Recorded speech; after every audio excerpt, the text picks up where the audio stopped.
Hello and welcome everyone. We are here again with another helpful video for you as a part of our ongoing IELTS video lesson series. And today's video is going to be all about vocabulary as we will focus on the parameter lexical resources. So here we go.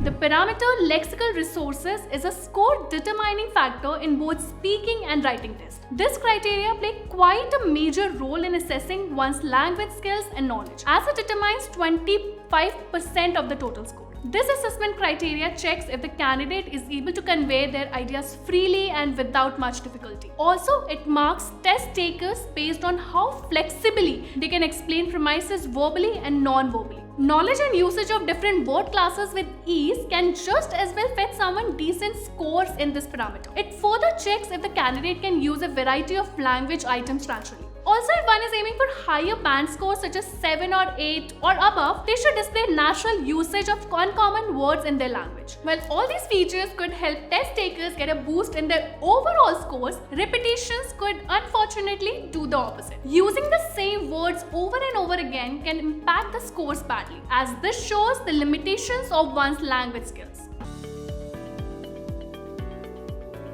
Let's learn why repetition is such an undesirable trait. IELTS speaking parts 2 and 3 as well as writing tasks demand elicited responses containing relevant premises. The right words are quite essential to state one's views on a subject without leaving doubt behind. Without sufficient knowledge of lexical items, the speaker or writer will have no option but to repeatedly use the little vault of the familiar vocabulary. This also shows the candidate's lack of exposure to the language, inability to express what they have on their mind, and poor articulation of ideas. One's band scores can be severely affected if there is too much repetition. But there is always a solution to every problem, and this one has to. Let's take a look together and learn how we can get rid of repetitions. Here in this table, the language type desired in the speaking and writing test is compared. In the case of speaking, the tone and register of the test taker can be friendly and they may sound informal. If somebody wants to secure a respectable band, they could incorporate the usage of idioms. Not too many of them though, but a couple should suffice. Also make sure that the idioms you use are quite common among native speakers. Phrasal verbs could also be made good use of in the speaking test. If somebody wants to sound native-like, then phrasal verbs will prove as a nice add-on. Move on, get away with, and show up are a few examples of phrasal verbs. Speakers should use informal linkers to connect their ideas as they speak, since tone and register must be uniform throughout the response. Next, we can display some collocations as well. What are collocations? Well, in simple words, words that go together are collocations. For example, we say heavy rain. We never say fast rain or strong rain. So heavy rain, words that go together is an example of collocation. Finally, we can widely use synonyms to avoid repetitions in speech, the easiest way out. On the other hand, the register and tone in the writing test have to be strictly formal. Collocations and formal linkers should be pragmatically sprinkled naturally over the writing. If somebody hasn't watched the videos we did on linkers and discourse markers, then please do watch it. And as mentioned earlier, synonyms are sort of anti-repetition, which could instantly help one upgrade their language level.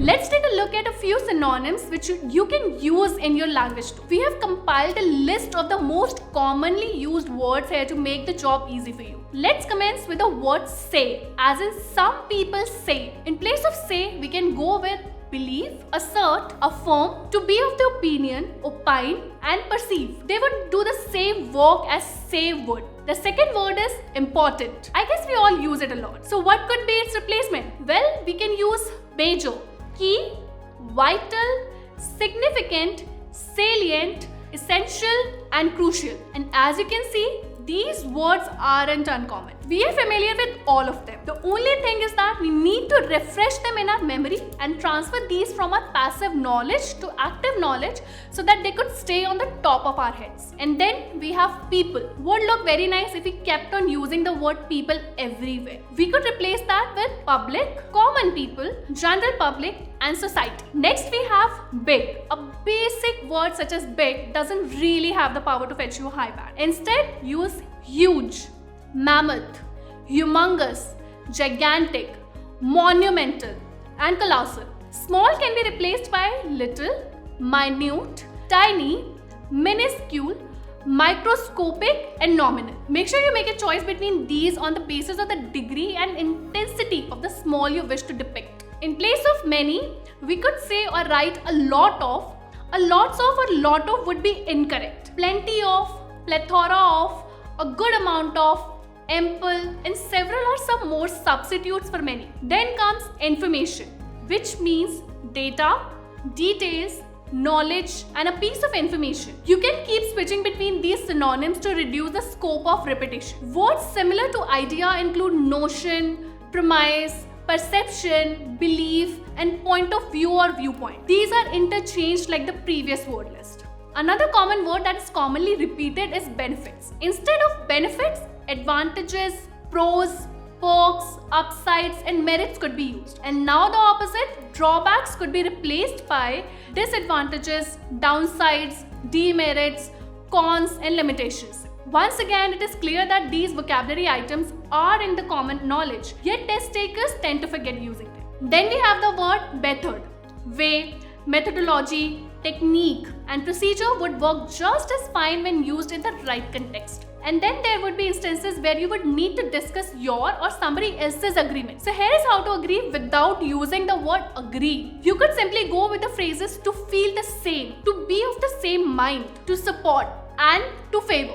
Such easy to use phrases are enough to make your language look and sound graceful when used appropriately. Likewise, here is how to present disagreement. Use to feel differently, to oppose, to differ from, and to protest. Essay questions usually contain a problematic trend, situation, or element. In such questions, sometimes it becomes quite a challenge to escape repetition. But thankfully, here is the key. Here is what you can use of instead. Say issue, trials and tribulations, conundrum, predicament, trouble, and challenge whenever you feel like repeating the word problem. And if you talk about problems, you may also need to suggest solutions. Here is what we can use instead of the word solution: resolution, remedy, and cure. Learning the vocabulary of any language is a never-ending process. We try to provide a bunch of useful lexes to help you with your exam preparation. In fact, you can take this learning ahead yourself by reading novels or newspaper articles regularly. And yes, the internet always stands as your best support. We have a few tips for you since you will be expanding your word power. Use them because you need them, not because you know them. And read as much as you can. Along with this video, we are giving away a free takeaway PDF which contains all the synonyms we looked at today. Hope you found this video helpful. We will be soon back with more useful content. Thank you for watching.